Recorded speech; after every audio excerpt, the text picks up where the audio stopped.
Lucie, c'est une jeune fille de 25 ans, pleine de vie, avec des ambitions et des rêves. Je l'ai connue à ses 22 ans. Elle ressemblait à beaucoup d'autres personnes. Elle était pleine de doutes. Ce genre de personnes qui ont une histoire de vie particulière à leurs yeux et qui se mettent en tête qu'ils n'ont pas eu la chance d'avoir les bons parents, de trouver les bons amis, de rencontrer les bonnes personnes. Ils n'ont pas la bonne tête, ils n'ont pas le corps qu'il faut. Ils en arrivent à penser que rien n'est bon et que la vie ne vaut pas la peine d'être vécue.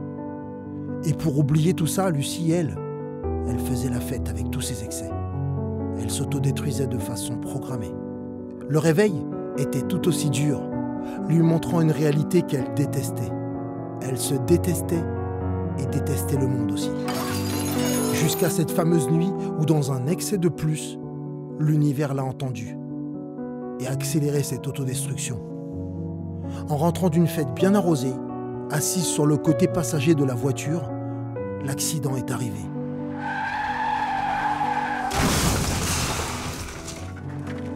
Ils étaient 3.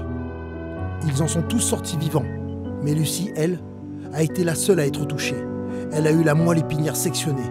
Résultat, plusieurs mois d'hôpitaux, de multiples opérations pour que Lucie soit aujourd'hui tétraplégique. Elle a perdu 80% de ses capacités physiques. Elle, qui voulait dire au revoir à la vie, se raccroche aujourd'hui de toutes ses forces à ces 20% qui lui restent. Et c'est par une journée ensoleillée que Lucie m'a dit et m'a confié qu'elle était belle, ma vie. En fait, j'étais bien avant. J'avais tout pour être heureuse. La santé, des amis et mes parents n'étaient pas si mal. Si je vous raconte cette histoire, c'est d'abord pour vous dire qu'il faut aimer et chérir ce que l'on a. Arrêter de se concentrer sur ce que l'on n'a pas ou sur ce que l'on n'est pas.